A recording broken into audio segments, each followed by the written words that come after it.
Hi friends, ಎಲ್ರಿಗೂ ನಮಸ್ಕಾರ. ಎಲ್ರಿಗೂ ನನ್ನ ಯೂಟ್ಯೂಬ್ ಚಾನಲ್ಗೆ ಸ್ವಾಗತ. ನೀವೆಲ್ಲರೂ ಹೇಗಿದ್ದೀರಾ? ಹೋಪ್ ನೀವೆಲ್ಲರೂ ಚೆನ್ನಾಗಿದ್ದೀರಾ ಅಂತ ಭಾವಿಸ್ತೀನಿ. ಹಾಗೆ ನಾನು ಮತ್ತು ನನ್ನ ಮಗಳು, ನಾನು ಲಾಸ್ಟ್ ವ್ಲಾಗ್ನಲ್ಲೇ ನಾನು ಜೆಂಡರ್ನ ರಿವೀಲ್ ಮಾಡಿದ್ದೆ, ನನಗೆ ಆಗಿದ್ದು ಹೆಣ್ಮಗು ಅಂತೇಳಿ. ಸೊ ಹಾಗೆ ನಾನು ಮತ್ತು ನನ್ನ ಪಾಪು ಇಬ್ಬರು ಕೂಡ ತುಂಬ ಚೆನ್ನಾಗಿದ್ದೀವಿ. ಹಾಗೆ ಇವತ್ತಿನ ಈ ವಿಡಿಯೋದಲ್ಲಿ ನಿಮ್ಮ ಜೊತೆ ನನ್ನ ಡೆಲಿವರಿ ಸ್ಟೋರಿನ ಶೇರ್ ಮಾಡ್ಕೋತೀನಿ. ತುಂಬ ದಿನಗಳಿಂದ ಕಾಯ್ತಾ ಇದ್ದೆ ನಾನು ಈ ವಿಡಿಯೋ ಶೂಟ್ ಮಾಡೋಣ ಅಂತ ಹೇಳ್ಬಿಟ್ಟು. ಫೈನಲಿ ಇವತ್ತು ಗಳಿಗೆ ಕೂಡ ಬಂದಿದೆ ಅಂತ ಹೇಳ್ಬೋದು. ದಯವಿಟ್ಟು ಕ್ಷಮಿಸಿ. ಡೆಲಿವರಿ ಆಗಿ ತುಂಬ ದಿನ ಆದಮೇಲೆ ನಾನು ಡೆಲಿವರಿ ವ್ಲಾಗ್ನ ಶೂಟ್ ಮಾಡ್ತಾ ಇದ್ದೀನಿ. ರೀಸನ್ ನಿಮ್ಮೆಲ್ಲರಿಗೂ ಗೊತ್ತೇ ಇರುತ್ತೆ ಏನಕ್ಕೆ ಅಂತ ಹೇಳ್ಬಿಟ್ಟು.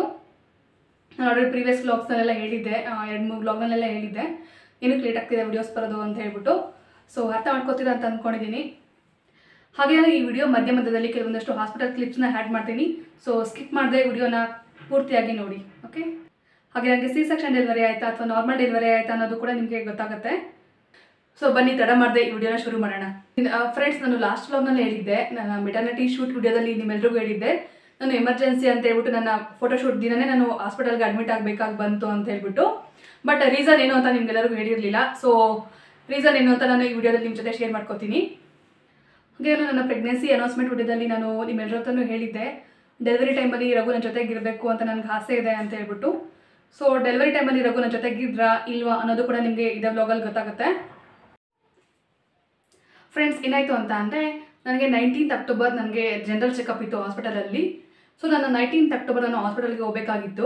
ಸೊ ನಾನೇನು ಮಾಡಿದೆ, 18th ಮಿಡ್ನೈಟ್ ಅರೌಂಡು 12:30, 1 o'clock ಆಗಿತ್ತು ಅನಿಸುತ್ತೆ ನಾನು ವಿಡಿಯೋ ಶೂಟ್ ಮಾಡೋಕ್ಕೆ ಕೂತ್ಕೊಂಡು, ಪ್ರೆಗ್ನೆನ್ಸಿ ಅನೌನ್ಸ್ಮೆಂಟ್ ವಿಡಿಯೋ. ಸೊ ಹಾಗಾಗಿ ನನಗೆ 19th ಡಾಕ್ಟರ್ ಅಪಾಯಿಂಟ್ಮೆಂಟ್ ಇದ್ದಿದ್ದರಿಂದ ನಾನು 18th ಮಿಡ್ನೈಟ್ ಕೂತ್ಕೊಂಡು ನಾನು ವಿಡಿಯೋ ಶೂಟ್ ಮಾಡಿದೆ. ಮುಂಚೆ ನಾನು ಶೂಟ್ ಮಾಡೋಣ ಅಂದ್ಕೊಂಡೆ, ಅಂದರೆ ನಾನು 9th ಮಂತಿಗೆ ಬಿದ್ದ ನಾನು ಅನೌನ್ಸ್ ಮಾಡೋಣ ಅಂತ ಅಂದ್ಕೊಂಡಿದ್ದೆ. ಸೊ ಹಾಗಾಗಿ ನನ್ನ 9th ಮಂತಿಗೆ ಬಿದ್ದು ಒಂದು 2-3 ಡೇಸ್ ಆದರೂ ನನಗೆ ವಿಡಿಯೋ ಶೂಟ್ ಮಾಡೋಕ್ಕಾಗಲಿಲ್ಲ. ಕಾರಣಾಂತರಗಳಿಂದ ನನಗೆ ವಿಡಿಯೋ ಶೂಟ್ ಮಾಡೋದಕ್ಕಾಗಲಿಲ್ಲ. ಸೊ ಹಾಗಾಗಿ 19th ಅಕ್ಟೋಬರ್ ನನಗೆ ಅಪಾಯಿಂಟ್ಮೆಂಟ್ ಇದ್ದಿದ್ದರಿಂದ ನಾನು 18th ಮಿಡ್ನೈಟ್ ಕೂತ್ಕೊಂಡು ನಾನು ವಿಡಿಯೋ ಶೂಟ್ ಮಾಡಿದೆ.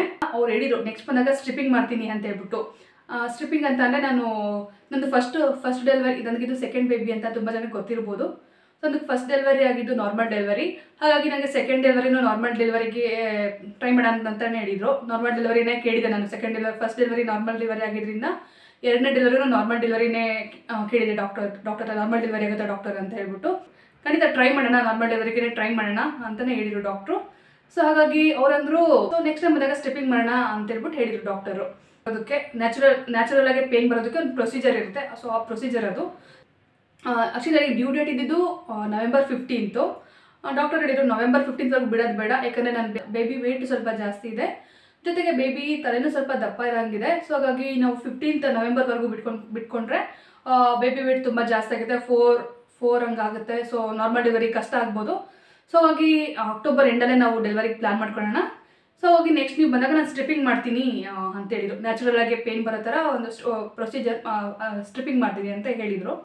ಸರಿ ಅಂತ ಹೇಳ್ಬಿಟ್ಟು ನಾನು ನೆಕ್ಸ್ಟ್ ಡೇ ನಾನು ಹಾಸ್ಪಿಟಲ್ಗೆ ಹೋಗ್ಬೇಕಾಗಿತ್ತಲ್ವಾ. ಅಕಸ್ಮಾತ್ ಅವರು ಸ್ಟ್ರಿಪ್ಪಿಂಗ್ ಮಾಡಿದಾಗ ಅಥವಾ ಇಮಿಡಿಯೇಟು ಅಥವಾ ಅವತ್ತಿನ ದಿನ ನೈಟೇ ನನಗೆ ಪೇನ್ ಸ್ಟಾರ್ಟ್ ಆಯಿತು ಅಂದರೆ ನಾನು ಈ ಪ್ರೆಗ್ನೆನ್ಸಿ ಅನೌನ್ಸ್ಮೆಂಟ್ ವಿಡಿಯೋ ಶೂಟೇ ಮಾಡೋದಕ್ಕಾಗಲ್ಲ, ಅಷ್ಟರಲ್ಲಿ ನನ್ನ ಮಗುನೇ ಆಚೆ ಬಂದ್ಬಿಡುತ್ತಲ್ವಾ ಅಂತ ಡಿಸೈಡ್ ಮಾಡಿ ಅವತ್ತಿನ ದಿನ ನೈಟೇ ಕುತ್ಕೊಂಡು ನಾನು ವಿಡಿಯೋ ಶೂಟ್ ಮಾಡಿದೆ. ನನಗೊಂಥರ ರಿಲ್ಯಾಕ್ಸ್ ಆಯಿತು. ಆ ವಿಡಿಯೋ ಶೂಟ್ ಮಾಡಿದ್ಮೇಲೆ ನನಗೆ ಸ್ವಲ್ಪ ರಿಲ್ಯಾಕ್ಸ್ ಆಯಿತು. ಸೊ ನೆಕ್ಸ್ಟ್ ನಾನು ಹಾಸ್ಪಿಟಲ್ಗೆ ಆರಾಮ್ಸೆ ಹಾಸ್ಪಿಟಲ್ಗೆ ಹೋಗ್ಬೋದಪ್ಪ ಅಂತ ಅಂದ್ಬಿಟ್ಟು ಫುಲ್ ರಿಲ್ಯಾಕ್ಸ್ ಆದೆ. ವಿಡಿಯೋ ಶೂಟ್ ಆದಮೇಲೆ ತುಂಬಾ ರಿಲ್ಯಾಕ್ಸ್ ಆಯಿತು ನನಗೆ. ಸೊ ಆರಾಮಾಗಿ ಮಲ್ಕೊಂಡೆ. ನೆಕ್ಸ್ಟ್ ಎದ್ದು ಆರಾಮಾಗಿ ನಾನು ಹಾಸ್ಪಿಟಲ್ಗೆ ಹೋದ ತಕ್ಷಣ ಆ್ಯಸ್ ಯೂಶ್ವಲ್ ಚೆಕ್ ಮಾಡ್ತಾರಲ್ಲ, BP ವೆಯ್ಟ್ ಎಲ್ಲ ಚೆಕ್ ಮಾಡ್ತಾರಲ್ವ. ಸೊ ಹಾಗೇನೆ BP ಚೆಕ್ ಮಾಡಿದ್ರು. ನಂದು ಚೆಕ್ ಮಾಡಿದಾಗ 140 ಬಂತು. ಸೊ ಡಾಕ್ಟರ್ ಅಂದರು NST ಮಾಡಿಸ್ಕೊಂಬಂದು ಇನ್ನೊಂದ್ಸಲ BP ಚೆಕ್ ಮಾಡಿಸ್ಕೊಳ್ಳಿ, ಸ್ವಲ್ಪ ಜಾಸ್ತಿ ಬಂದಿದೆ. ಸೊ NST ಮಾಡಿಸ್ಕೊಂಡಾದ್ಮೇಲೆ ಇನ್ನೊಂದ್ಸಲ BP ಚೆಕ್ ಮಾಡಿಸ್ಕೊಳ್ಳಿ ಅಂತ ಹೇಳಿದರು. ಸರಿ ಅಂತ ಹೇಳ್ಬಿಟ್ಟು ನಾನು NST ಮಾಡಿಸ್ಕೊಂಡು ಬಂದು BP ಚೆಕ್ ಮಾಡಿಸ್ಕೊಂಡೆ ಇನ್ನೊಂದ್ಸಲ. ಸೊ ಇನ್ನೊಂದ್ಸಲ ಚೆಕ್ ಮಾಡಿಸ್ಕೊಂಡಾಗ್ಲೂ ನಾನು ಸ್ವಲ್ಪ 150/something ಬಂತು, ಜಾಸ್ತಿನೇ ಬಂತು. ಸೊ ಡಾಕ್ಟರ್ ಅಂದರು BP ಜಾಸ್ತಿ ಬಂದಿದೆ, ಸಂಜೆ ಒಂದ್ಸಲ ಬಂದ್ಬಿಟ್ಟು ಚೆಕ್ ಮಾಡಿಸ್ಕೊಳ್ಳಿ, ಯಾಕೋ ಜಾಸ್ತಿ ಬರ್ತಾಯಿದೆ, ಊಟ ಮಾಡಿ ರೆಸ್ಟ್ ಮಾಡಿ ಸಂಜೆ ಬಂದ್ಬಿಟ್ಟು BP ಚೆಕ್ ಮಾಡಿಸ್ಕೊಳ್ಳಿ ಅಂತ ಡಾಕ್ಟರ್ ಹೇಳಿದ್ರು. ನನಗೂ ಡಾಕ್ಟರ್ಗೆ ಹೇಳಿದ್ದೆ, ಡಾಕ್ಟರ್ ನಿದ್ದೆ ಇಲ್ಲ ಅಂದರೆ BP ಜಾಸ್ತಿ ಆಗುತ್ತೆ ಡಾಕ್ಟರ್, ಯಾಕಂದರೆ ನಾನು ಹಿಂದಿನ ದಿನ ಈ ಥರ ಸ್ವಲ್ಪ ನಿದ್ದೆ ಮಾಡೋಕ್ಕಾಗಲ್ಲ, ಒಂದು ಮ್ಯಾಕ್ಸಿಮಮ್ 2 hours ನಿದ್ದೆ ಮಾಡಿದೆ ಅಷ್ಟೇ ನಾನು. ಸೊ ಹಾಗಾಗಿ ನಿದ್ದೆ ಇಲ್ದಿರೋ ಕಾರಣ ಯಾರು BP ಜಾಸ್ತಿ ಆಯಿತಾ ಡಾಕ್ಟರ್ ಅಂತೆಲ್ಲ ಕೇಳಿದೆ. ಅವ್ರಂದ್ರು ಆ ಥರ ಏನಿಲ್ಲ, ನಿದ್ದೆ ಇಲ್ಲ ಅಂದರೆ BP ಜಾಸ್ತಿ ಆಗಲ್ಲ, ಆ ಥರ ಏನಿಲ್ಲ, ನೀವು ಸ್ವಲ್ಪ ರೆಸ್ಟ್ ಮಾಡಿಬಿಟ್ಟು ಬಂದು ಚೆಕ್ ಮಾಡಿಸ್ಕೊಳ್ಳಿ ಅಂತ ಹೇಳಿದರು. ಮತ್ತು ಸಂಜೆ ಬಂದು ಚೆಕ್ ಮಾಡಿಸ್ಕೊಳ್ಳಿ ಅರೌಂಡ್ 4 o'clockಗೆ ಅಂತ ಹೇಳಿದರು. ಸರಿ ಅಂತೇಳ್ಬಿಟ್ಟು ನಾನು ಮನೆಗೆ ಹೋದೆ. ಚಿರಣ್ಣನ ಸ್ಕೂಲಿಂದ ಬಂದಿದ್ದು ನಿದ್ದೆ ಮಾಡೋಕ್ಕಂತ ಹೋಗ್ಲಿ, ಯಾಕಂದ್ರೆ ಅವಳು ಊಟ ಎಲ್ಲ ಮಾಡಿಸ್ಬೇಕಿತ್ತಲ್ವ. ಸೊ ಅವಾಗ ಒಂದು ಸ್ವಲ್ಪ ಊಟ ಎಲ್ಲ ಮಾಡಿಸಿ ಸ್ವಲ್ಪ ರೆಸ್ಟ್ ಮಾಡೋಣ ಅಂತ ನಮಗೆ ಮಲ್ಕೊಳ್ಳೋಣ ಅಂತ ಹೋದೆ. ನಿದ್ದೆ ಬರಲಿಲ್ಲ, ಬಟ್ ಸುಮ್ಮನೆ ಒಂದು ಸ್ವಲ್ಪ ರೆಸ್ಟ್ ಮಾಡಿದೆ, ಒಂದು ಹಾಫ್ ಆನ್ ಅವರ್ ರೆಸ್ಟ್ ಮಾಡಿದೆ. ಸಂಜೆ ಹೋದೆ 4 o'clock ಹಂಗೆ ಹೋದೆ. ಮತ್ತೆ ಚೆಕ್ ಮಾಡಿ BP ಚೆಕ್ ಮಾಡಿದ್ರು. ಅವಾಗಲೂ 150 ಸಮಥಿಂಗ್ ಹಾಗೇನೆ ಬಂತು. ಯಾಕೋ ಬೆಳಗ್ಗೆನೂ ಜಾಸ್ತಿ ಬರ್ತಾ ಇದೆ, ಇವಾಗಲೂ ಮತ್ತೆ ಜಾಸ್ತಿ ಬಂದಿದೆ. ಸೊ ಹಂಗಾಗಿ ಮನೆ ಎಲ್ಲಿದೆ ಅಂತ ಕೇಳಿದ್ರು ಫಸ್ಟ್ ನಮಗೆ.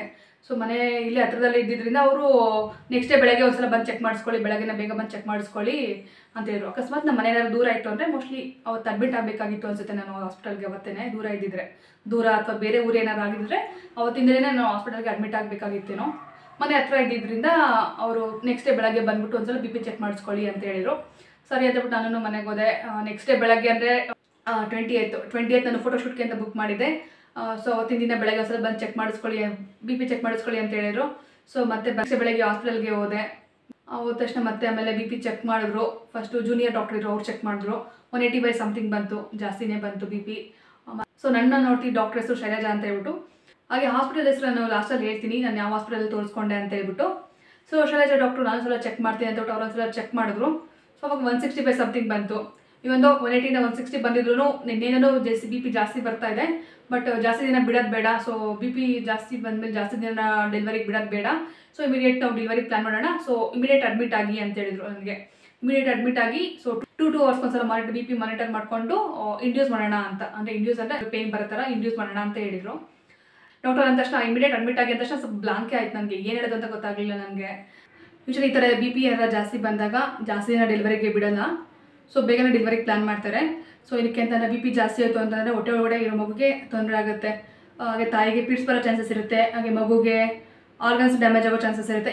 ಹೀಗೆ ತುಂಬ ಕಾರಣಗಳಿಂದ BP ಜಾಸ್ತಿ ಆಯಿತು ಅಂತ ಅಂದರೆ ಸೊ ಇಮಿಡಿಯೇಟ್ ಡೆಲಿವರಿಗೆ ಪ್ಲಾನ್ ಮಾಡ್ಕೋತಾರೆ. ಸೊ ನನಗೂ ಅಷ್ಟೇ ಇಮಿಡಿಯೇಟ್ ಡೆಲಿವರಿಗೆ ಪ್ಲಾನ್ ಮಾಡಿಕೊಂಡ್ರು. ಡಾಕ್ಟರ್ ಫ್ರೆಂಡ್ಲಿ ಇದ್ರು, ಜೊತೆ ನಾನು ಏನೇ ಕೇಳಿದ್ರು ಸಮಾಧಾನವಾಗೆಲ್ಲ ಆನ್ಸರ್ ಮಾಡ್ತಾಯಿದ್ರು.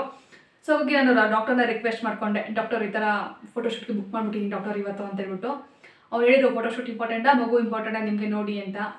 ಬಟ್ ನಾನು ರಿಕ್ವೆಸ್ಟ್ ಮಾಡಿದ್ರಿಂದ ಕೆಲವೊಂದಷ್ಟು ಪ್ರಿಕಾಷನ್ಸ್ ಅಂತಂದರೆ BP ಟ್ಯಾಬ್ಲೆಟ್ ತೊಗೊಳ್ಳಿ, ಹಾಗೆ ಮಧ್ಯದಲ್ಲಿ BP ಎಲ್ಲ ಮಾನಿಟರ್ ಮಾಡ್ಕೊಳ್ಳಿ ಅಂತ ಹೇಳ್ಬಿಟ್ಟು ಇನ್ನು 1.5 to 2 hours ಒಳಗಡೆ ಎಲ್ಲ ಮುಗಿಸ್ಕೊಂಡು ಬರಬೇಕು ಅಂತೆಲ್ಲ ಹೇಳಿ ಕಳಿಸಿದ್ರು. ಸರಿ ಅಂತೇಳ್ಬಿಟ್ಟು ನಾನು ಬೇಗ ಮನೆಗೆ ಹೋಗಿ ಫೋಟೋಶೂಟ್ ಎಲ್ಲ ಮುಗಿಸ್ಕೊಂಡೆ. ಸೊ ಅವ್ರು ಹೇಳಿದ ಪ್ರಕಾರ ನಾನು 1:30 2 o'clock ಹಂಗೆ ಅಡ್ಮಿಟ್ ಆಗಬೇಕಾಗಿತ್ತು ಅವ್ರು ಹೇಳಿದ ಪ್ರಕಾರ ಮಧ್ಯಾಹ್ನ. ಬಟ್ ನಾನು ಅಡ್ಮಿಟ್ ಹೋಗಿದ್ದು ಎಷ್ಟು ಗಂಟೆಗೆ ಗೊತ್ತಾ? ಈವ್ನಿಂಗ್ 5:45 ಆಗಿತ್ತು. ನನಗೆ ಭಯ ಆಗ್ತಿತ್ತು, ಡಾಕ್ಟರ್ ಎಲ್ಲಿ ಬೈತಾರೋ ಲೇಟ್ ಆಗಿದ್ದಕ್ಕೆ ಅಂತ ಹೇಳ್ಬಿಟ್ಟು. ಆಮೇಲೆ ಅಡ್ಮಿಟ್ ಆಗೋಣ ಅಂತ ಹೋದ್ವಿ. ನಾವು ಡಿಲಕ್ಸ್ ವಾರ್ಡ್ ಕೇಳಿದ್ವಿ, ಬಟ್ ಅವತ್ತಿನ ದಿನ ನೈಟ್ ಡಿಲಕ್ಸ್ ವಾರ್ಡ್ ಯಾವುದೂ ಖಾಲಿ ಇರಲಿಲ್ಲ. ನೆಕ್ಸ್ಟ್ ಡೇ ಬೆಳಗ್ಗೆ ಖಾಲಿ ಆಗುತ್ತೆ. ಸೊ ಇವತ್ತು ನೈಟ್ ನೀವು ಜನರಲ್ ವಾರ್ಡಲ್ಲೇ ಇರಬೇಕಾಗತ್ತೆ ಅಂತ ಹೇಳಿದ್ರು. ಸರಿ ಅಂತೇಳ್ಬಿಟ್ಟು ನಾನು ಅವತ್ತು ನೈಟ್ ಜನರಲ್ ವಾರ್ಡಲ್ಲೇ ಇದ್ದೆ. ಹೋದ ತಕ್ಷಣ ಸಿಸ್ಟರ್ಗಳು BP ಚೆಕ್ ಮಾಡಿದ್ರು. ಅವಾಗಲೂ ಎಷ್ಟು 150ನೇ ಬಂತು BP. ಮನೆಯಲ್ಲೂ ಚೆಕ್ ಮಾಡ್ಕೊತಾ ಇದ್ದೆ, ಮಧ್ಯದಲ್ಲಿ ಡಾಕ್ಟರ್ ಇದ್ದಲ್ಲ. ಸೊ ಮಧ್ಯದಲ್ಲಿ ಚೆಕ್ ಮಾಡ್ಕೊಂಡೋಗ್ಲೂ ಅಷ್ಟೇ ಸ್ವಲ್ಪ, ಅವಾಗಲೂ ಅಷ್ಟೇ 150 ಹಿಂಗೇನೆ ಬರ್ತಾಯಿತ್ತು. ಸೊ ಹಾಸ್ಪಿಟಲ್ಗೆ ಹೋದಾಗಲೂ ಫಸ್ಟ್ ಚೆಕ್ ಮಾಡಿದಾಗಲೂ ಅಷ್ಟೇ ಸ್ವಲ್ಪ ಜಾಸ್ತಿನೇ ಬಂತು BP, 150 ಸಮಥಿಂಗ್ ಏನೋ ಬಂತು. ಮತ್ತು ಸ್ವಲ್ಪ ಹೊತ್ತಾದಮೇಲೆ ಡಾಕ್ಟರ್ ಬಂದ್ಬಿಟ್ಟು ನನ್ನ ಲೇಬರ್ ರೂಮಿಗೆ ಕರ್ಕೊಂಡೋದ್ರು. ಅಂದರೆ ಡೈಲೇಷನ್ ಅಂದರೆ ಸರ್ವಿಕ್ಸ್ ಎಷ್ಟು ಓಪನ್ ಆಗಿದೆ ಅಂತ ಚೆಕ್ ಮಾಡೋದಕ್ಕೆ ಕರ್ಕೊಂಡೋದ್ರು. ಚೆಕ್ ಮಾಡಿದ್ರು, 1 centimeter ಓಪನ್ ಆಗಿತ್ತು. ಹಾಗೆ ಮಗುನೂ ಕೂಡ ಆರೋಗ್ಯವಾಗಿದೆ, ನೋ ಪ್ರಾಬ್ಲಮ್ ಅಂತ ಹೇಳಿದರು. ಸೊ ನನಗೆ ತುಂಬಾ ಸಮಾಧಾನ ಆಯಿತು ಆಗ ಅವ್ರು ಹೇಳಿದ್ದು ಕೇಳಿ.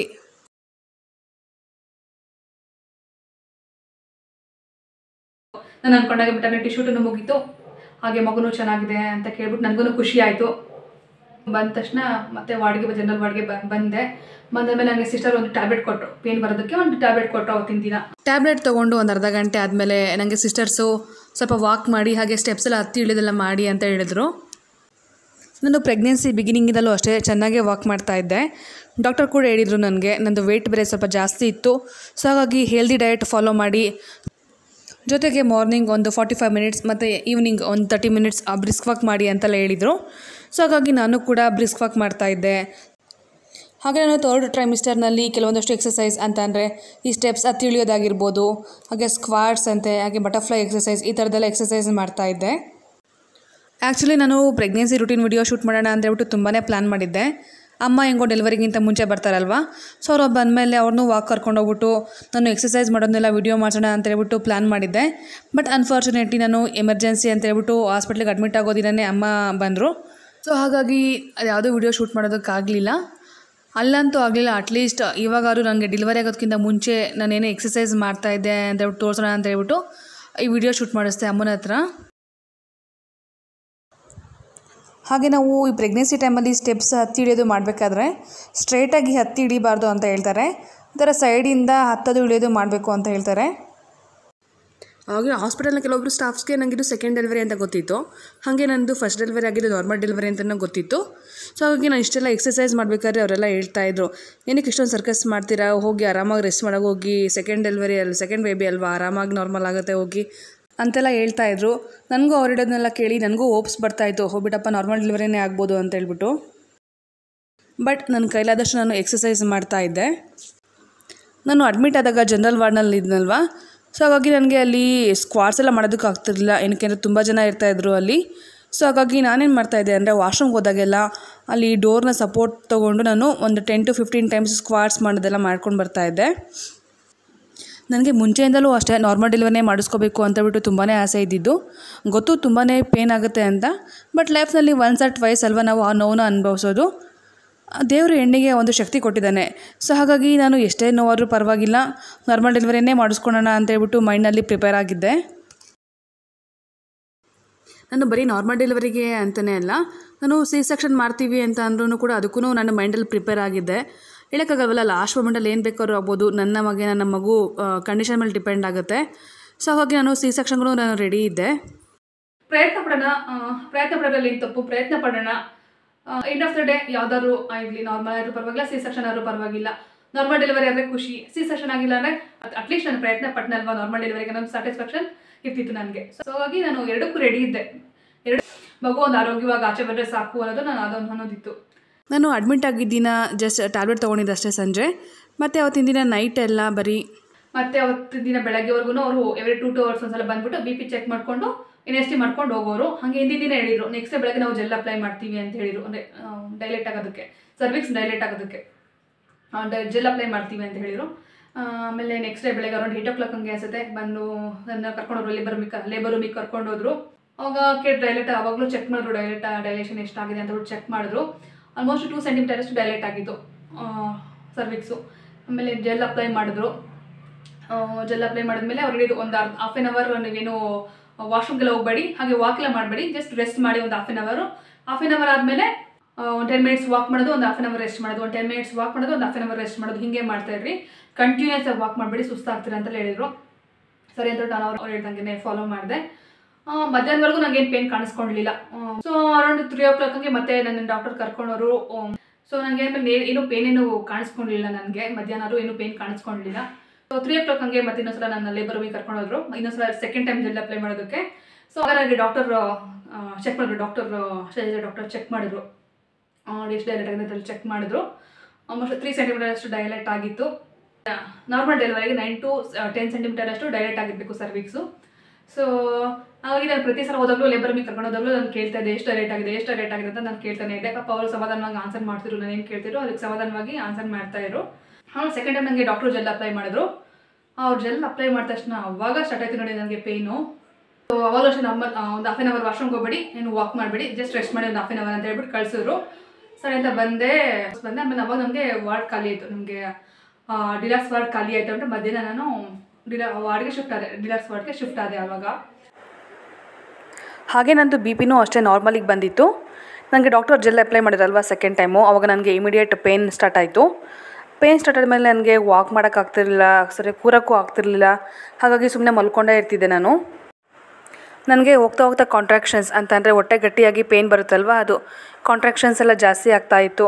ಸೊ ನಾವು ಅಂದ್ಕೊಂಡ್ವಿ ಒಂದು ನೈಟ್ ಅಷ್ಟೊತ್ತಿಗೆ ಡೆಲಿವರಿ ಆಗ್ಬೋದು ಅಂತ. ಮಿಡ್ ನೈಟಲ್ಲಿ ಎಲ್ಲಿ ಡೆಲಿವರಿ ಆಗಿಬಿಡುತ್ತೋ, ಮತ್ತು ನಾವು ಅಮ್ಮ ಒಬ್ಬರೇ ಆಗ್ತಾರಲ್ವ ಹಾಸ್ಪಿಟಲಲ್ಲಿ ಅಂತೇಳ್ಬಿಟ್ಟು ನಾವು ಅತ್ತೆ ಕೂಡ ಅಷ್ಟೇ ಅವತ್ತು ನೈಟ್ ಹಾಸ್ಪಿಟಲಲ್ಲೇ ಸ್ಟೇ ಮಾಡಿದ್ರು, ಮನೆಗೆ ಹೋಗಲಿಲ್ಲ. ಇನ್ನು ಮಿಕ್ತೋರು ಅಂತಂದರೆ ನಮ್ಮ ಅವ್ವ, ನಮ್ಮ ನಾದಿನಿ, ಚಿರನ್ಯ, ಹಾಗೆ ಶ್ಲೋಕು ಇಷ್ಟು ಜನ ವಾಪಸ್ ಮನೆಗೆ ಹೊರಟ್ರು. ಚಿರನೇ ಅಂದ್ಕೊಂಡಿಲ್ಲ, ನಾವು ಹಾಸ್ಪಿಟಲ್ಗೆ ಹೋದ ತಕ್ಷಣ ಪಾಪು ಆಚೆ ಬಂದುಬಿಡುತ್ತೆ ಹೊಟ್ಟೆಯಿಂದ ಅಂತ ಹೇಳ್ಬಿಟ್ಟು. ಹಾಗಾಗಿ ಇವಳು ನಾನು ಅಡ್ಮಿಟ್ ಆದಾಗಿಂದ ಪ್ರತಿ ಸಲ ನನ್ನ ಹತ್ರ ಬಂದು ಕೇಳ್ತಾ ಇದ್ಲು, ಹೊಟ್ಟೆಗೆ ಮುತ್ತು ಕೊಟ್ಬಿಟ್ಟು, ಅಮ್ಮ ಇನ್ನೂ ಯಾವಾಗ ಪಾಪು ಆಚೆ ಬರೋದು ಅಂತ ಹೇಳ್ಬಿಟ್ಟು. ಅದೊಂಥರ ಕ್ಯೂಟ್ ಅನ್ನಿಸ್ತಿತ್ತು. ಹಾಗೆ ಇದೇ ನೋಡಿ ನಾವು ಇದ್ದಿದ್ದ ಡಿಲಕ್ಸ್ ವಾರ್ಡು. ರೂಮಲ್ಲಿ ಒಳ್ಳೆ ಗಾಳಿ ಬೆಳಕು ಬರ್ತಾಯಿತ್ತು, ಜೊತೆಗೆ ಒಂದು ಇಂಡಕ್ಷನ್ ಸ್ಟವ್ ಇತ್ತು, ಹಾಗೆ ಒಂದು ಮಿನಿ ಫ್ರಿಡ್ಜ್ ಕೂಡ ಕೊಟ್ಟಿದ್ರು. ಹಾಗೆ ರೂಮೂ ಅಷ್ಟೇ ತುಂಬಾ ನೀಟಾಗಿತ್ತು. ಡೈಲಿ 2 ಸಲ ಬಂದು ಒರೆಸ್ಕೊಂಡು ಹೋಗೋರು. ಹಾಗೆ ವಾಶ್ರೂಮ್ನೂ ಅಷ್ಟೇ 2 ಸಲ ಬಂದ್ಬಿಟ್ಟು ಕ್ಲೀನ್ ಮಾಡ್ಕೊಂಡು ಹೋಗ್ತಾಯಿದ್ರು. ಈ ಡೆಲಿವರಿ ಟೈಮಲ್ಲಿ ಹೊಟ್ಟೆ ನೋವು ಒಂದು ಕಡೆ ಆದರೆ ಈ ಡೈಲೇಷನ್ ಚೆಕ್ ಮಾಡ್ತಾರಲ್ಲ ಅದೊಂಥರ ಹಿಂಸೆ ಅನಿಸ್ತಾ ಇರುತ್ತೆ. ಸಿಸ್ಟರ್ಸ್ಗಳು ಅಷ್ಟೇ ಅವತ್ತಿನ ದಿನ ನೈಟೆಲ್ಲ ಪ್ರತಿ 2 ಗಂಟೆಗೆ ಒಂದು ಸಲ ಬರೋರು. ನಂದು BP ಮತ್ತು NST ಮಾಡ್ಕೊಂಡು ಹೋಗೋರು. NST ಅಂತ ಅಂದರೆ ಹೊಟ್ಟೆ ಸುತ್ತ 2 ಬೆಲ್ಟ್ ಹಾಕಿರ್ತಾರೆ. ಒಂದು ಮಗುದು ಹಾರ್ಟ್ ಬೀಟ್ ಮಾನಿಟರ್ ಮಾಡ್ತಾ ಇರುತ್ತೆ, ಇನ್ನೊಂದು ಬೆಲ್ಟ್ ಬಂದ್ಬಿಟ್ಟು ನಮ್ಮ ಕಾಂಟ್ರಾಕ್ಷನ್ಸ್ನ ಮಾನಿಟರ್ ಮಾಡ್ತಾ ಇರುತ್ತೆ. ಸೊ ಹಾಗಾಗಿ ಅವ್ರಲ್ಲಿ ಗೊತ್ತಾಗುತ್ತೆ NSTನಲ್ಲಿ ಇವ್ರಿಗೆ ಡೆಲಿವರಿ ಪೇನ್ ಸ್ಟಾರ್ಟ್ ಆಗಿದೆಯಾ ಇಲ್ವಾ ಅಂತ ಹೇಳ್ಬಿಟ್ಟು. ನನಗೆ ಪೇನ್ ಸ್ಟಾರ್ಟ್ ಆದಮೇಲೆ ನನಗೇನು ತಿನ್ನಬೇಕು ಅಂತ ಅನ್ನಿಸ್ತಿರ್ಲಿಲ್ಲ. ಸೊ ಹಾಗಾಗಿ ಅವತ್ತಿನ ದಿನ ನೈಟ್ ನಾನು ಊಟಕ್ಕೂ ಅಷ್ಟೇ ಜಸ್ಟ್ ಗಂಜಿ ಕುಡ್ದಿದ್ದೆ. ಆಮೇಲೆ ಮಧ್ಯರಾತ್ರಿನಲ್ಲಿ ನನಗೆ ಸ್ವಲ್ಪ ಸುಸ್ತು ಅನ್ನಿಸ್ದಾಗ ಸ್ವಲ್ಪ 1-2 ಸಲ ಎಳ್ಳೀರು ಕುಡಿದೆ ಅಷ್ಟೇ. ಪೇನ್ ಎಲ್ಲ ಜಾಸ್ತಿ ಇದ್ದೀರಿ ನನಗೆ ಅವತ್ತು ನೈಟ್ ಪೂರ್ತಿ ಸರಿಯಾಗಿ ನಿದ್ದೆ ಮಾಡೋದಕ್ಕೆ ಆಗಲಿಲ್ಲ. ನೆಕ್ಸ್ಟ್ 20 ಸೆಕೆಂಡ್ ಬೆಳಗ್ಗೆ ನಂಗೆ ಅವಾಗ ಇಂಜೆಕ್ಷನ್ ಸ್ಟಾರ್ಟ್ ಮಾಡಿದ್ರು ನನಗೆ ಹಾಸ್ಪಿಟಲ್ಗಳು. ಅಲ್ಲಿವರೆಗೂ ನನಗೇನು ಇಂಜೆಕ್ಷನ್ಸ್ ಎಲ್ಲ ಏನು ಸ್ಟಾರ್ಟ್ ಮಾಡಿರಲಿಲ್ಲ. ಅವಾಗ ನನಗೆ ಇಂಜೆಕ್ಷನ್ ಸ್ಟಾರ್ಟ್ ಮಾಡಿದ್ರು. ಇಂಜೆಕ್ಷನ್ಸ್ ಅಂದರೆ ಡ್ರಿಪ್ಸ್ ಮೂಲಕ ಹಾಕ್ತಾರಲ್ವ ಇಂಜೆಕ್ಷನ್ಸ್, ಅದು ಡ್ರಿಪ್ಸ್ ಸ್ಟಾರ್ಟ್ ಮಾಡಿದ್ರು. ಅದಾದ ಸ್ವಲ್ಪ ಹೊತ್ತಿಗೆ ಸಿಂಧು ಸಿಸ್ಟರ್ ಬಂದ್ಬಿಟ್ಟು ಅದೇನು ಪ್ರೊಸೀಜರ್ ಅಂತ ನನಗೆ ಗೊತ್ತಿಲ್ಲ, ಮೋಸ್ಟ್ಲಿ ಸ್ಟ್ರಿಪ್ಪಿಂಗೇ ಇರಬೇಕು ಅನ್ಸುತ್ತೆ, ನನಗೆ ಅದೇನೋ ಅಂತ ಸರಿಯಾಗಿ ಗೊತ್ತಿಲ್ಲ. ಕೆಳಗಡೆ ಒಂದು ಕೈ ಹಾಕ್ಬಿಟ್ಟು ಇನ್ನೊಂದು ಕೈ ಹೊಟ್ಟೆ ಮೇಲೆ ಹಾಕ್ಬಿಟ್ಟು ಮಗುನ ಕೆಳಗಡೆ ಪುಷ್ ಮಾಡೋ ಥರ ಏನೋ ಮಾಡಿದ್ರು. ಅದಂತೂ ಸಿಕ್ಕಾಪಟ್ಟೆ ಪೇನ್ಫುಲ್ ಆಗಿತ್ತು. ಅದಂತೂ ಆಲ್ಮೋಸ್ಟ್ ಅದಾದಮೇಲೆ ನನಗೆ ಬ್ಲೀಡಿಂಗ್ ಸ್ಟಾರ್ಟ್ ಆಯ್ತು ನನಗೆ. ಮತ್ತು ಅದಾದಮೇಲೆ ಸ್ವಲ್ಪ ಹೊತ್ತಿಗೆ ಅರೌಂಡ್ 9:30 ಆಗಿದೆ ಅನಿಸುತ್ತೆ. ಡಾಕ್ಟರ್ ಬಂದರು, ಕೆಳಗಡೆ ಕರ್ಕೊಂಡೋದ್ರು ನನ್ನ ಲೇಬರ್ ರೂಮ್ಗೆ. ವಾಟರ್ ಬ್ರೇಕ್ ಮಾಡೋಕ್ಕಂತ ಕರ್ಕೊಂಡೋಗಿದ್ದು ನನ್ನ ಲೇಬರ್ ರೂಮ್ಗೆ. ಡೈಲೇಷನ್ನು ಚೆಕ್ ಮಾಡಿದ್ರು, ಎಷ್ಟು ಡೈರೆಕ್ಟ್ ಆಗಿದೆ ಚೆಕ್ ಮಾಡಿದ್ರು. ನಾನು ಅಂದ್ಕೊಂಡೆ ನೈಟೆಲ್ಲ ತುಂಬ ಪೇನ್ ತಿಂದಿದ್ನಲ್ವಾ, ಸೊ ಹಾಗಾಗಿ ತುಂಬ ಒಂದು 6-7 ಸೆಂಟಿಮೀಟರ್ ಅಷ್ಟು ಡೈರೆಕ್ಟ್ ಆಗಿರುತ್ತೆ ಅಂತ ನಾನು ಅಂದ್ಕೊಂಡೆ. ಚೆಕ್ ಮಾಡಿದ್ರು 4.5 to 5 ಅಷ್ಟು ಡೈರೆಕ್ಟ್ ಆಗಿದೆ ಅಂತ ಏನು ಹೇಳಿದರು ಡಾಕ್ಟ್ರು. ಮತ್ತು ಆಮೇಲೆ ವಾಟರ್ ಬ್ರೇಕ್ ಮಾಡಿದ್ರು. ಆವಾಗ ವಾಟರ್ ಬ್ರೇಕ್ ಎಲ್ಲ ಆಯಿತು. ಮತ್ತು ವಾಟರ್ ಬ್ರೇಕ್ ಎಲ್ಲ ಆದಮೇಲೆ ಮತ್ತೆ ನನ್ನನ್ನು ವಾರ್ಡಿಗೆ ಕಳಿಸ್ಲಿಲ್ಲ. ಅಲ್ಲೇ ಲೇಬರ್ ರೂಮ್ ಪಕ್ಕದಲ್ಲಿ ಲೇಬರ್ ರಿಕವರಿ ರೂಮ್ ಏನೋ ಇತ್ತು. ಸೊ ಅಲ್ಲೇ ಇರಿಸ್ಕೊಂಡ್ರು ನನ್ನನ್ನು.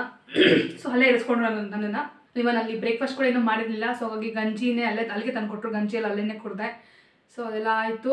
ಆಮೇಲೆ ಮತ್ತೆ ಇಂಜೆಕ್ಷನ್ಸು ಕಂಟಿನ್ಯೂ ಮಾಡಿದ್ರು. ಮತ್ತು ಡ್ರಿಮ್ಸ್ ಮೂಲಕ ಬೇರೆ ಇಂಜೆಕ್ಷನ್ಸ್ ಅದೆಲ್ಲ ಹಾಕಿದ್ರು. ಸೊ ಪೇಯ್ನ್ ಅಂತಲೇ ಸ್ಟಾರ್ಟ್ ಆಯಿತು ಫ್ರೆಂಡ್ಸಲ್ಲಿ. ನರ್ಕ ಅನ್ಬೋದು. ಸಿಕ್ಕಾಪಟ್ಟೆ ಪೀಸಲ್ಲಂತೂ ಈ ಸೆಕೆಂಡ್ ಡೆಲಿವರಿ ಟೈಮಲ್ಲಿ ಸಿಕ್ಕಾಪಟ್ಟೆ ಪೇಯ್ನ್ ತಿಂದ್ಬಿಟ್ಟಿದ್ದೀನಿ ನಾನಂತೂ. ನಾನು ಇಮ್ಯಾಜಿನ್ನೇ ಮಾಡಿರಲಿಲ್ಲ ಅಷ್ಟೊಂದು ಪೇಯ್ನ್ ಆಗುತ್ತೆ ನಾರ್ಮಲ್ ಡೆಲಿವರಿನಲ್ಲಿ ಅಂತ. ಯಾಕಂದರೆ ನಾನು ಫಸ್ಟ್ ಡೆಲಿವರಿನಲ್ಲಿ ಅಷ್ಟೊಂದು ಪೇಯ್ನ್ ಆಗಲಿಲ್ಲ ನನಗೆ. ಬಟ್ ಈ ಸಲ ಸೆಕೆಂಡ್ ಡೆಲಿವರಿಯಲ್ಲಿ ಹಂಗಾಗಲಿಲ್ಲ, ಸಿಕ್ಕಾಪಟ್ಟೆ ಪೇಯ್ನ್ ಆಗ್ತಾಯಿತ್ತು. ನಾನು ಹೆಂಗಾಯಿತು ಅಂದರೆ ಎಂಡ್ ಆಫ್ ದ ಲಾಸ್ಟ್ ಮೂಮೆಂಟಲ್ಲಿ ನನಗೆ ಹೆಂಗಾಯಿತು ಅಂತಂದರೆ, ನಾನು ಇವನ್ ಎಪಿಡ್ಯೂರಲ್ ತೊಗೊಳಕ್ಕೂ ನಾನು ರೆಡಿ ಇರಲಿಲ್ಲ. ಎಪಿಡ್ಯೂರಲ್ ಅಂತಂದರೆ ನಾರ್ಮಲ್ ಡೆಲಿವರಿ ಟೈಮಲ್ಲೂ ಪೇಯ್ನ್ ಆಗದಿರೋ ಥರ ಒಂದು ಬೆನ್ನಿಗೆ ಕೊಡ್ತಾರೆ ಇಂಜೆಕ್ಷನ್ನು. ಎಪಿಡ್ಯೂರಲ್ ತೊಗೊಳಕ್ಕೂ ನಾನು ರೆಡಿ ಇರಲಿಲ್ಲ. ಅಂಥೋಳು ನಾನು ಹೆಂಗಾಯಿತು ಅಂದರೆ ಸಿ ಸೆಕ್ಷನ್ಗೆ ಹೋಗ್ಬಿಡ್ಲಾ ಅಂತ ಆ ಥರ ಆಗ್ಬಿಡ್ತು ನನಗೆ. ಮತ್ತು ಸಿ ಸೆಕ್ಷನ್ ಕೇಳ್ಬಿಡ್ಲಾ ಅಂತ ಅನಿಸ್ತಿತ್ತು. ಮತ್ತು ಆಮೇಲೆ ಎಲ್ಲೋ ಒಂದು ಕಡೆ ಇಷ್ಟೊಂದು ಕಷ್ಟಪಟ್ಟಿದ್ದೀನಿ, ಏನಕ್ಕೆ ಇನ್ನೊಂದು ಸ್ವಲ್ಪ ಹೊತ್ತು ವೆಯ್ಟ್ ಮಾಡೋಣ ಅಂತಲೂ ಕೂಡ ಅನಿಸ್ತಿತ್ತು. ಕೇಳಿದ್ದೆ ನಾರ್ಮಲ್ ಡೆಲಿವರಿ ಟೈಮಲ್ಲಿ ಕಿರ್ಚಾಡ್ತಾರೆ, ಕೂಗಾಡ್ತಾರೆ ಅದೆಲ್ಲ ಕೇಳಿದ್ದೆ. ಬಟ್ ಆ ಎಕ್ಸ್ಪೀರಿಯನ್ಸ್ ನಾನು ಈ ಸೆಕೆಂಡ್ ಡೆಲಿವರಿ ಟೈಮಲ್ಲಿ ನಾನು ಅನುಭವಿಸ್ದೆ. ತುಂಬಾ ಕಿರ್ಚಾಡಿದೆ ಅಂತ ಹೇಳ್ಬೋದು. ಅಷ್ಟು ಪೇಯ್ನ್ ಆಗ್ತಾಯಿತ್ತು. ನಾನು ತಡ್ಕೊಳಕ್ಕೆ ಆಗ್ತಿರ್ಲಿಲ್ಲ ಪೇಯ್ನ್, ಅಷ್ಟು ಪೇಯ್ನ್ ಆಗ್ತಾಯಿತ್ತು. ಸೊ ತುಂಬಾ ಕಿರ್ಚಾಡಿದೆ. ಆಮೇಲೆ ಎಷ್ಟೊತ್ತಪ್ಪ ಅಂತ ನನಗೂ ಅಕಸ್ಮಾತ್ ಇನ್ನೂ 3-4 ಅವರ್ಸ್ ಅಂತಂದರೆ ಮೋಸ್ಟ್ಲಿ ನಾನು ಸಿ ಸೆಕ್ಷನ್ ಮಾಡ್ಬಿಡಿ ಅಂತ ಹೇಳ್ತೀನಿ, ನನಗೆ ಗೊತ್ತಿಲ್ಲ. ಹಂಗಾಗ್ಬಿಟ್ಟಿತ್ತು ನನಗೆ. ಸೊ ಇಷ್ಟೊಂದು ಕಷ್ಟಪಟ್ಟಿದ್ದೀನಿ ನಾರ್ಮಲ್ ಡೆಲಿವರಿ ಆಗಲಿ ಅಂತ. ಸೊ ಏನಕ್ಕೆ ನಾನು ಗಿವ್ ಅಪ್ ಮಾಡಬಾರ್ದು ಅನ್ನೋದು ಒಂದು ಕಡೆ ಇತ್ತು. ಬಟ್ ಪೇನ್ಗೆ ನನಗೆ ಆ ಥರ ಅನ್ನಿಸ್ತಿತ್ತು. ಡಾಕ್ಟರ್ ನನಗೆ ಆಮೇಲೆ ಲಾಸ್ಟ್ ಒಂದು ಹಾಫ್ ಆನ್ ಅವರ್ ಆದಮೇಲೆ ನನಗೆ ಹೆಂಗಾಯಿತು ಅಂತಂದರೆ ಥರ ಏನೋ ಪುಷ್ ಮಾಡಬೇಕು ಅನ್ನಿಸ್ತು ನನಗೆ. ಮೋಷನ್ ಹೋಗೋ ಥರ ಆಗ್ತಿತ್ತು, ಪುಷ್ ಮಾಡಬೇಕು ಅನ್ನಿಸ್ತಿತ್ತು. ಈ ಥರ ಪುಷ್ ಮಾಡೋಂಗೆ ಆಯಿತು ನನಗೆ. ಸೊ ನನಗೆ ಡಾಕ್ಟರ್ ಸಿಸ್ಟರ್ ಎಲ್ಲ ಪಕ್ಕದಲ್ಲೇ ಇದ್ರು. ಅವ್ರಿಗೆ ಹೇಳಿದೆ, ಸಿಸ್ಟರ್ ನನಗೆ ಈ ಥರ ಮೋಷನ್ ಬರೋ ಥರ ಆಗ್ತಿದೆ ಸಿಸ್ಟರ್ ಅಂತೆಲ್ಲ ಹೇಳಿದೆ. ಅವ್ರು ಬಂದು ನೋಡಿದ್ರು. 9 ಸೆಂಟಿಮೀಟರ್ಸ್ ಡೈಲೆಟ್ ಆಗಿಬಿಟ್ಟಿತ್ತು ಆಲ್ರೆಡಿ. ಸೊ ಹಂಗಾಗಿ ಬೇಗನೆ ಡೈಲೆಟ್ ಆಯಿತು ಅಂತ ಹೇಳ್ಬೋದು. 9 ಸೆಂಟಿಮೀಟರಷ್ಟು ಡೈಲೆಟ್ ಆಗಿತ್ತು. ಸೊ ಅವ್ರು ಬಂದ್ಬಿಟ್ಟು ಇಮಿಡಿಯೇಟು ಮೋಸ್ಟ್ಲಿ ಅವ್ರೂ ಎಕ್ಸ್ಪೆಕ್ಟ್ ಮಾಡಿರಲಿಲ್ಲ ಅಷ್ಟು ಬೇಗ ಡೈಲೆಟ್ ಆಗುತ್ತೆ ಅಂತ ಹೇಳ್ಬಿಟ್ಟು. ಸೊ ಅವ್ರು ಬಂದ್ಬಿಟ್ಟು ಇಮಿಡಿಯೇಟ್ ನನ್ನ ಲೇಬರ್ ರೂಮಿಗೆ ಕರ್ಕೊಂಡೋದ್ರು. ಆಮೇಲೆ ಕರ್ಕೊಂಡೋದ್ಮೇಲೆ ನನಗೆ ಡಾಕ್ಟ್ರಿಗೆ ಫೋನ್ ಮಾಡಿದ್ರು. ಡಾಕ್ಟ್ರಿಗೆ ಫೋನ್ ಮಾಡಿ ಅವ್ರನ್ನ ಡಾಕ್ಟ್ರನ್ನ ಕರೆಸ್ಕೊಂಡ್ರು. ಶೈಲಜಾ ಡಾಕ್ಟರ್ OPD ಪೇಷಂಟ್ಸ್ನ ಅಟೆಂಡ್ ಮಾಡ್ತಾಯಿದ್ರು. ಸೊ ಸಿಸ್ಟರ್ಸು ಡಾಕ್ಟ್ರಿಗೆ ಬೇಗ ಫೋನ್ ಮಾಡಿದ್ರು. ಮತ್ತು ಡಾಕ್ಟ್ರು ಬರೋಷ್ಟರಲ್ಲಿ ನನ್ನನ್ನು ಲೇಬರ್ ರೂಮಿಗೆ ಕರ್ಕೊಂಡೋಗಿ ನನ್ನ ಬೆಡ್ ಮೇಲೆ ಮಲಗಿಸ್ಬಿಟ್ಟು ನನ್ನ ಪೊಸಿಷನ್ ಎಲ್ಲ ಅಡ್ಜಸ್ಟ್ ಮಾಡಿದ್ರು. ಸಿಸ್ಟರ್ಸ್ ಹೇಳ್ತಾಯಿದ್ರು, ಆಲ್ರೆಡಿ ಮಗು ತಲೆ ಕಾಣ್ತಾ ಇದೆ. ಸೊ ನೀನೊಂದು 1 ಅಥವಾ 2 ಪುಷ್ಗೆ ಮಗು ಆಚೆ ಬಂದುಬಿಡುತ್ತೆ. ಸೊ ನನಗೆ ನೆಕ್ಸ್ಟ್ ಪೇನ್ ಬಂದ ತಕ್ಷಣ ಜೋರಾಗಿ ಪುಷ್ ಮಾಡಿಬಿಡಿ, ಬೇಗ ಬಂದುಬಿಡುತ್ತೆ ಮಗು ಅಂತ ಹೇಳಿದರು. ಡಾಕ್ಟ್ರು ಕರೆಕ್ಟ್ ಟೈಮಿಗೆ ಬಂದರು. ನನಗೂ ಮತ್ತೆ ಪೇನ್ ಸ್ಟಾರ್ಟ್ ಆಯಿತು. ಇನ್ನೇನು ಪುಷ್ ಮಾಡಬೇಕು. ಡಾಕ್ಟ್ರು ವೆಯ್ಟ್ ಅಂದರೆ ಏನಕ್ಕೆ ಅವರು ಪಾಪ ರೆಡಿ ಆಗಬೇಕಿತ್ತಲ್ವ, ಗ್ಲೌಸ್ ಎಲ್ಲ ಹಾಕ್ಕೊಂಡು ರೆಡಿ ಆಗಬೇಕಿತ್ತಲ್ವ. ಸೊ ಅವರು ಪಾಪ ಬೇಗ ಗ್ಲೌಸ್ ಎಲ್ಲ ಹಾಕ್ಕೊಂಡು ರೆಡಿ ಆದರು. ಅಷ್ಟೊತ್ತಿಗೆ ನಾನು ಮತ್ತೆ ಹಿಂಗೆ ಪುಷ್ ಮಾಡಿದೆ. ಸೊ 1 ಪುಷ್ಗೆ ನನ್ನ ಪಾಪು ಆಚೆ ಬಂದುಬಿಟ್ಲು. ಅವರು ಬೇಗ ಎಲ್ಲ ರೆಡಿ ಆದರು. ಬೇಗ ರೆಡಿ ಆಗ್ಬಿಟ್ಟು ಬಂದರು. ಬೇಗ ಬಂದು ಮಗುನ ಬೇಗ ಪುಷ್ ಮಾಡಿದೆ. ಮಗುನ ರಿಸೀವ್ ಮಾಡಿದ್ರು ಅವರು. ಸೊ ಇವಾಗ ನಿಮ್ಮೆಲ್ಲರಿಗೂ ಗೊತ್ತಾಗಿರ್ಬೋದು ನನಗೆ ಯಾವ ಡೆಲಿವರಿ ಆಯಿತು ಅಂತ ಹೇಳ್ಬಿಟ್ಟು. ಹಾಯ್ ಫ್ರೆಂಡ್ಸ್, ಫೈನಲಿ ನಾನು ಅಂದ್ಕೊಂಡಾಗೆ ನಾರ್ಮಲ್ ಡೆಲಿವರಿನೇ ಆಯಿತು. ನಾನು ಮಗು ಇಬ್ಬರು ಆರೋಗ್ಯವಾಗಿದ್ದೀವಿ. ಸೊ ಅವಳು ಹುಟ್ಟಿದ್ದು 22 ಅಕ್ಟೋಬರು ಬೆಳಗ್ಗೆ 11:29 ಆಗಿತ್ತು ಟೈಮು. ಹಾಗೆ ಅವಳು ಬರ್ತ್ ವೇಟ್ ಬಂದ್ಬಿಟ್ಟು 3.2 kg ಇದ್ಲು ಅವಳು. ಸೊ ನಾನು ಅಷ್ಟು ಕಷ್ಟಪಟ್ಟಿದ್ದಕ್ಕೂ ಪ್ರತಿಫಲ ಸಿಕ್ತು ಅಂತ ಹೇಳ್ಬೋದು. ಸೊ ನಾನು ನಾರ್ಮಲ್ ಡೆಲಿವರಿ ಆಗಲಿ ಅಂತ ಹೇಳ್ಬಿಟ್ಟು ತುಂಬಾ ಕಷ್ಟಪಟ್ಟೆ, ತುಂಬಾ ಎಕ್ಸಸೈಸು, ತುಂಬಾ ವಾಕ್ ಎಲ್ಲ ಮಾಡಿದೆ, ನಾರ್ಮಲ್ ಡೆಲಿವರಿನೇ ಆಗಬೇಕು ಅಂತ ಹೇಳ್ಬಿಟ್ಟು.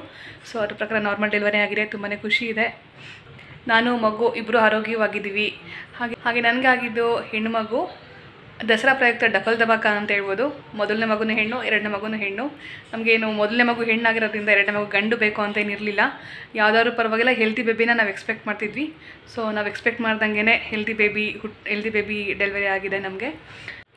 ಇವಳೇ ನೋಡಿ ನನ್ನ ಪುಟ್ಟ ಕಂದ. ನಿಮ್ಮೆಲ್ಲರ ಆಶೀರ್ವಾದ ಮತ್ತು ಪ್ರೀತಿ ಈ ಮುದ್ದು ಕಂದ ಮೇಲೂ ಇರಲಿ ಅಂತ ನಾನು ಕೇಳ್ಕೊತೀನಿ. ಮಗು ಮುಖನ ನೀಟಾಗಿ ಇನ್ನೊಂದು ಸಲ ತೋರಿಸ್ತೀನಿ ನೆಕ್ಸ್ಟ್ ಟೈಮು. ಹಾಗೆ ನಾನು ತೋರಿಸ್ಕೊಳ್ತಿದ್ದ ಹಾಸ್ಪಿಟಲ್ ಬಂದ್ಬಿಟ್ಟು ಚಿನ್ಮಯ ಹಾಸ್ಪಿಟಲ್ ಆ್ಯಂಡ್ ಫರ್ಟಿಲಿಟಿ ಸೆಂಟರ್ ಅಂತ ಹೇಳ್ಬಿಟ್ಟು.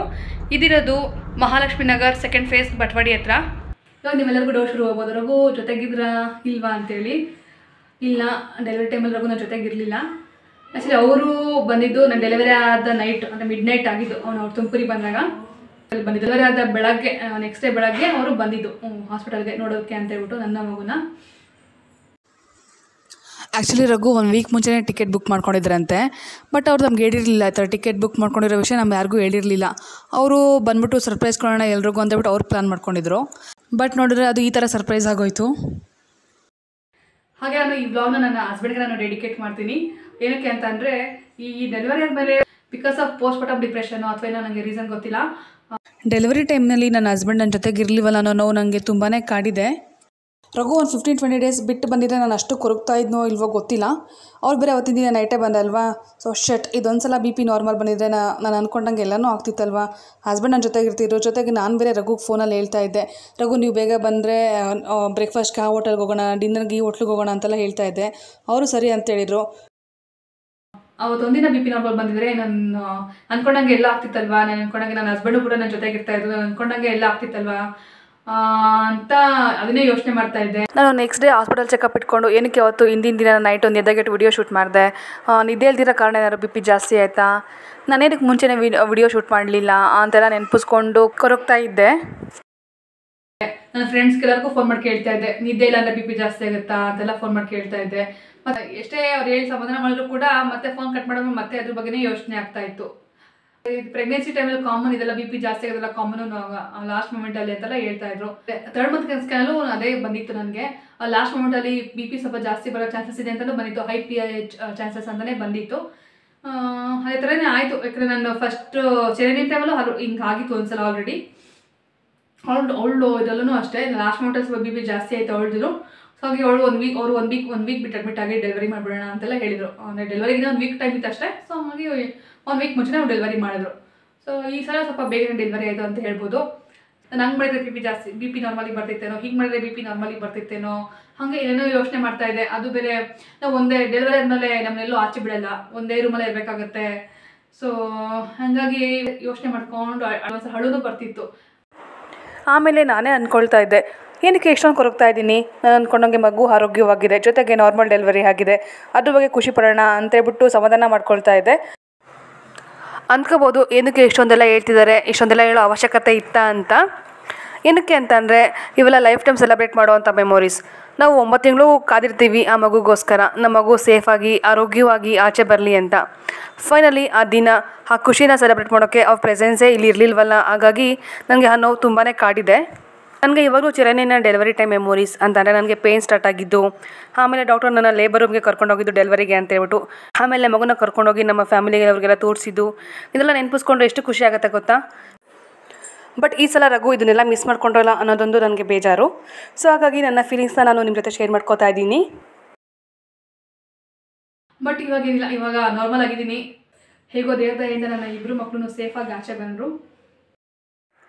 ಹಾಗೆ ಥ್ರೂಔಟ್ ಮೈ ಡೆಲಿವರಿ ನಮ್ಮ ಅಮ್ಮ, ನಮ್ಮ ಅತ್ತೆ, ನಮ್ಮ ಮಾವ, ಹಾಗೆ ನಮ್ಮ ನಾದಿನಿ ಇವರೆಲ್ಲರೂ ನನ್ನ ಜೊತೆನೇ ಇದ್ಕೊಂಡು ನನಗೆ ತುಂಬಾ ಹೆಲ್ಪ್ ಮಾಡಿದ್ದಾರೆ.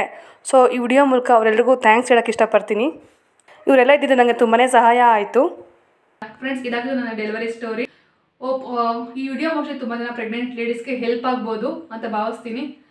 ಸೊ ಈ ವಿಡಿಯೋ ಇಷ್ಟ ಗೊತ್ತಲ್ಲ ಏನು ಮಾಡಬೇಕು ಅಂತ, ಲೈಕ್ ಮಾಡಿ, ಶೇರ್ ಮಾಡಿ. ಹಾಗೆ ಯಾರೆಲ್ಲ ನನ್ನ ಚಾನಲ್ಗೆ ಸಬ್ಸ್ಕ್ರೈಬ್ ಮಾಡಿದ್ರೆ ನೋಡ್ತಿದ್ದೀರಾ, ದಯವಿಟ್ಟು ಸಬ್ಸ್ಕ್ರೈಬ್ ಮಾಡ್ಕೊಳ್ಳಿ ಅಂತ ಕೇಳ್ಕೊತೀನಿ. Thank you so much for watching friends. Take care. Bye bye.